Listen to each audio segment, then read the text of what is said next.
বিশ্বনবী ইয়াতিম ছিলেন জানেন সবাই। মায়ের পেটে থাকতেই বাবা নাই, 6 বছর বয়সে মা নাই, দাদার কাছে মানুষ হলেন। 8 বছর বয়সে দাদাও নাই, চাচার কাছে মানুষ হলেন। তার মানে ইয়াতিম ছিলেন, ঠিক কিনা? আপনি ইয়াতিম ছিলেন, আমি আপনার আশ্রয় দিয়েছি। এরপর আল্লাহ 2 নাম্বার অনুগ্রহের কথা বললেন, ওয়া ওয়াজাদাকা দাল্লান ফাহাদা। ও নবী, আপনাকে আমি পথহারা পথিকের মতো ঘুরতে দেখেছি, তারপরে সঠিক পথ দেখিয়ে দিয়েছি। ওয়াজাদাকা দাল্লান, আমি আপনারে গোমরা অবস্থায় পেয়েছি, এরকম বলা যাবে? বিশ্বনবী কি 40 বছর বয়সের আগে গোমরা ছিলেন? না, he was searching the right path and Allah guided him to the truth way, to the correct way. উনি পথ খুঁজছিলেন। আমি যাব দেবিদ্দার, কি রে পথ এইটা না ওইটা? আল্লাহকে ওইটা না এটা দিয়ে যাও, ওইটা দিয়ে যাও না এটা দিয়ে যাও। সুবহানাল্লাহ পড়েন। পথ খুঁজছিলেন, এইটা যাব না ওইটাই, কোনটা আমার পথ, এইটা না ওইটা? ফাহাদা, আল্লাহ বললেন এইটা না ওইটাই চলো। সুবহানাল্লাহ পড়েন। আমাদেরকে পথ দেখায় কে? আমি যদি কোনদিন পথ ভুলে যাই, হাতছানি দিয়ে কাছে নিও, মমতার বন্ধনে আমায় বেঁধে সব ভুল ক্ষমা করে দিও। পড়েন আমিন। আমরা পথ হারালে পথ দেখায় কে? আবার তাফসিরে এসেছে, আপনি হারিয়ে গিয়েছিলেন, আমি আপনাকে ফিরিয়ে দিয়েছি। পাহাড়ি কোন একটা রাস্তায় বিশ্বনবী ছোটবেলা হারিয়ে গিয়েছিলেন, আল্লাহ তাআলা বিশ্বনবীকে আবার চাচার কোলে ফিরিয়ে দিলেন। এই বর্ণনাটা দুর্বল। সঠিক মত হচ্ছে বিশ্বনবী পথ খুঁজছিলেন, সঠিক পথ। আল্লাহ বিশ্বনবীকে সঠিক পথ দেখালেন। সুবহানাল্লাহ পড়েন। 3 নাম্বার অনুগ্রহ, ওয়াজাদাকা আইলান ফাআগনা। আপনি ছিলেন নিঃস্ব, টাকা পয়সা ছিল না। তাফসিরে এসেছে ফাআগনা বিখাদিজা, খাদিজার মাধ্যমে আমি আপনারে ধনী বানায়া দিছি। বিশ্বনবীর কিন্তু টাকা পয়সা ছিল না, জানেন? ছাগল চড়াতো, কাউবয়। মা মিন নাবিয়্যিন ইল্লা রাআল গানাম, ছাগল চড়াতেন। এরপরে খাদিজাতুল কুবরার স্টাফ হিসেবে, কর্মচারী হিসেবে ক্যারিয়ার শুরু করলেন। এরপর বিজনেস ম্যাগনেট হিসেবে শুরু করলেন। খাদিজাতুল কুবরার সাথে যখন বিয়ে হয়ে গেল, খাদিজাতুল কুবরা তাহেরা, ওনার সব সম্পদের মালিক বিশ্বনবীরে বানায় দিলেন। আল্লাহ বলেন, তোমার তো কিছু ছিল না নবী, খাদিজার মাধ্যমে বিয়ে পড়িয়ে দিয়ে আমি তোমারে ধনী বানিয়ে দিলাম। 3টা অনুগ্রহের কথা স্মরণ করালো কে? 3টা অনুগ্রহের কথা স্মরণ করিয়ে দিয়ে এবার বিশ্বনবীর 3টা ওয়ার্ক প্ল্যান দিবেন। কয়টা ওয়ার্ক প্ল্যান? কয়টা কর্মসূচি? 3টা। শুনবেন।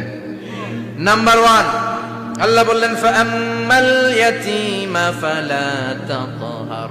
ও নবী, প্রথম কর্মসূচি, খবরদার এতিমের সাথে খুব খারাপ আচরণ করবেন না। কারণ আপনি নিজেই এতিম ছিলেন। নিজে কি ছিলেন? কথা কন। এতিমে এলাকায় আসেনি? এতিমরা সমাজের সবচেয়ে সুবিধা বঞ্চিত মানুষ। এতিমের সাথে খারাপ আচরণ করবেন না। বিশ্বনবী বলতেন, এদিকে তাকান, আঙ্গুলের দিকে তাকাইছেন? আনা ওয়া কাফিলুল ইয়াতীমি হাকাদা ফিল জান্নাহ। আমি এবং এতিমের রক্ষণাবেক্ষণকারী, লালন পালনকারী একসাথে এইভাবে জান্নাতে থাকবে। এতিমের পালনকারী আমার প্রতিবেশী হবে, আর লালন পালন করবে তো দূরের কথা, এতিমের মাল খাইয়া শেষ। আছে না নাই? ইন্নাল্লাযীনা ইয়াকুলুনা আমওয়ালাল ইয়াতামা যুলমান ইন্নামা ইয়াকুলুনা ফি বুতুনিহিম নারা ওয়া সায়াসলাউনা সাঈরা। তুই এতিমের মাল খাস, তুই এতিমের সম্পদ খাস নাই, তুই জাহান্নামের আগুন পেটে ঢুকিয়েছিস।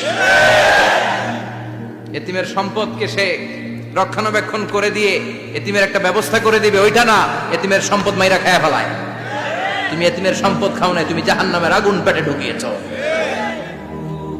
এতিমকে ভালোবাসবেন। এতিমরে ভালোবাসা মানে নবীরে ভালোবাসা, কারণ আমার নবী এতিম ছিল, ঠিক কি না? এতিমের মাথায় হাত বুলিয়ে দিবেন। আল মাসহু, খেয়াল করেন, আল মাসহু আলা রাসিল ইয়াতীম ইউজিলু কাসওয়াতাল কলব।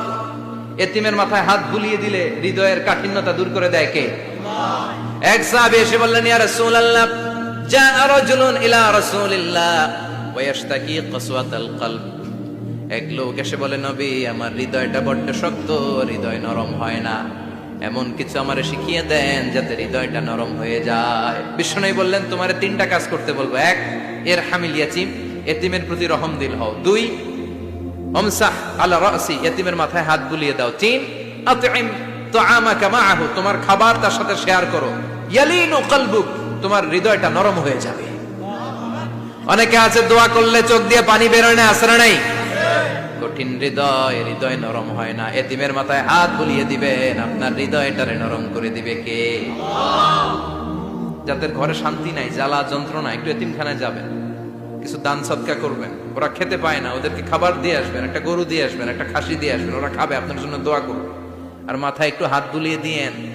বিশ্বনবীর আল্লাহ বললেন, নবী ফাআম্মাল ইয়াতীমা ফালা তাখহার, এতিমকে তুচ্ছ জ্ঞান করবেন না। আপনি নিজেও এতিম ছিলেন, ছোটবেলা বিকেলে খেলতে খেলতে সবার বাবা এসে ছেলেদেরকে নিয়ে যেত, আপনারা নেয়ার মতো কেউ ছিল না। আপনি নিজে এতিম ছিলেন, আপনি ওদের দুঃখ বুঝবেন, এজন্য খবরদার ফাআম্মাল ইয়াতীমা ফালা তাখহার। বিশ্বনবীর আল্লাহ ধমক দিয়ে বলে, ফালা তাখহার, এতিমদের প্রতি কঠোর হবেন না, তুচ্ছ জ্ঞান করবেন না, এতিমের সাথে রূঢ় আচরণ করবেন। এতিমের সাথে রূঢ় আচরণ করা কবিরা গুনাহ।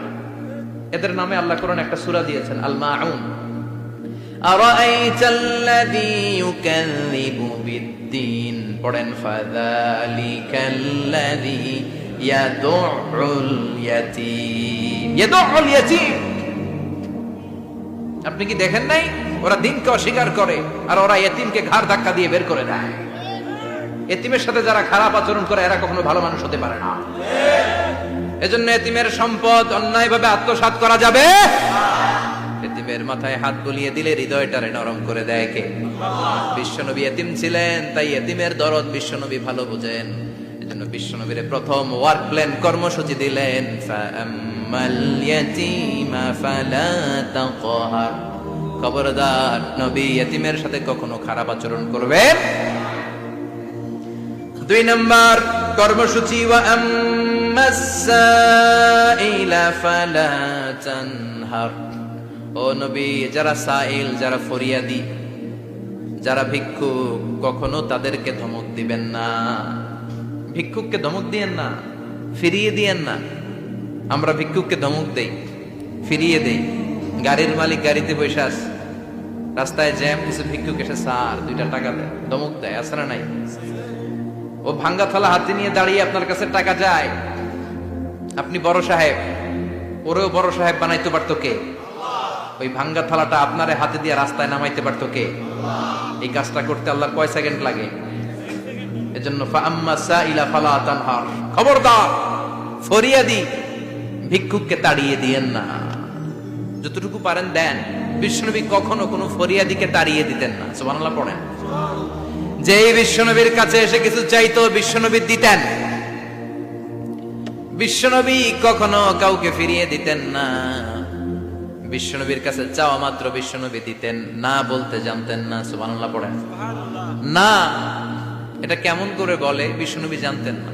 একবার এক সাইল এসে বললে, ইয়া রাসূলুল্লাহ আ'তিনি কামিসান, আমাকে একটা জামা দেন। বিশ্বনবীর গায়ে তখন একটাই জামা। কয়টা? বিশ্বনবী কি আর করবেন, না তো করতে জানেন না, নিজের জামাটাই খুলে দিয়ে দিলেন। এখন বিশ্বনবীর গায়ে কয়টা জামা? কয়েকটা। কয়টা? কোনো জামা নাই, ছিল কয়টা? ওইটাই তো দিয়ে দিস। আল্লাহ বিশ্বনবীরে বললেন, ওয়াল্লাযীনা ইযা আনফাকু লাম ইউসরিফু ওয়া লাম ইয়াকতুরু ওয়া কানা বাইনা যালিকা কাওয়ামা। মুমিনদের বৈশিষ্ট্য হবে এমন, যখন দান করবে, দান করতে যে অপচয় করবে না, কিপটামিও করবে না, মাঝামাঝি। সুবহানাল্লাহ। মানে বুঝালেন নবী, আপনার যদি 2টা জামা থাকতো না হয় একটা দিতেন। ছিল কয়টা? তো ওইটা যে দিয়েছেন আপনি গায়ে দিবেন কি? কি নবী ছিল? একটা ছিল, একটাই দিয়ে দিয়েছে। সুবহানাল্লাহ পড়ে। এজন্য যারা সাইল, ফরিয়াদিদেরকে তাড়িয়ে দেওয়া যাবে না। উপরের হাত নিচের হাতের চেয়ে উত্তম। যারা দান করে, যারা সাইল ফরিয়াদিদেরকে দেয়, ভিক্ষুকদেরকে যারা দেয়, তাদেরকে পছন্দ করে কে? দে যাকাত, দে যাকাত, তোরা দে রে যাকাত, তোর দিল খুলবে পরে, আগে খুলো খাত। দে যাকাত, দে যাকাত, তোরা দে রে যাকাত। ঠিক কিনা? দানশীলদের পছন্দ করে কে? আল্লাহ কৃপণদেরকে পছন্দ করে না। আল্লাহ দানশীলদেরকে পছন্দ করে। ডান হাত যা দান করে, বাম হাত তা জানে না, তার মানে গোপন দান। কি দান? গোপন দান আল্লাহর কাছে প্রিয়। গোপন দান আল্লাহর ক্রোধকে প্রশমিত করে, কমিয়ে দেয়। আপনার কোনো পাপ কাজের কারণে আল্লাহ যদি আপনার উপর রেগে থাকে, আপনি গোপন কিছু সদাকা করবেন, দেখবেন আল্লাহর রাগ কমে গিয়েছে, আল্লাহ আপনার উপর খুশি হয়ে গিয়েছে। সুবহানাল্লাহ পড়েন।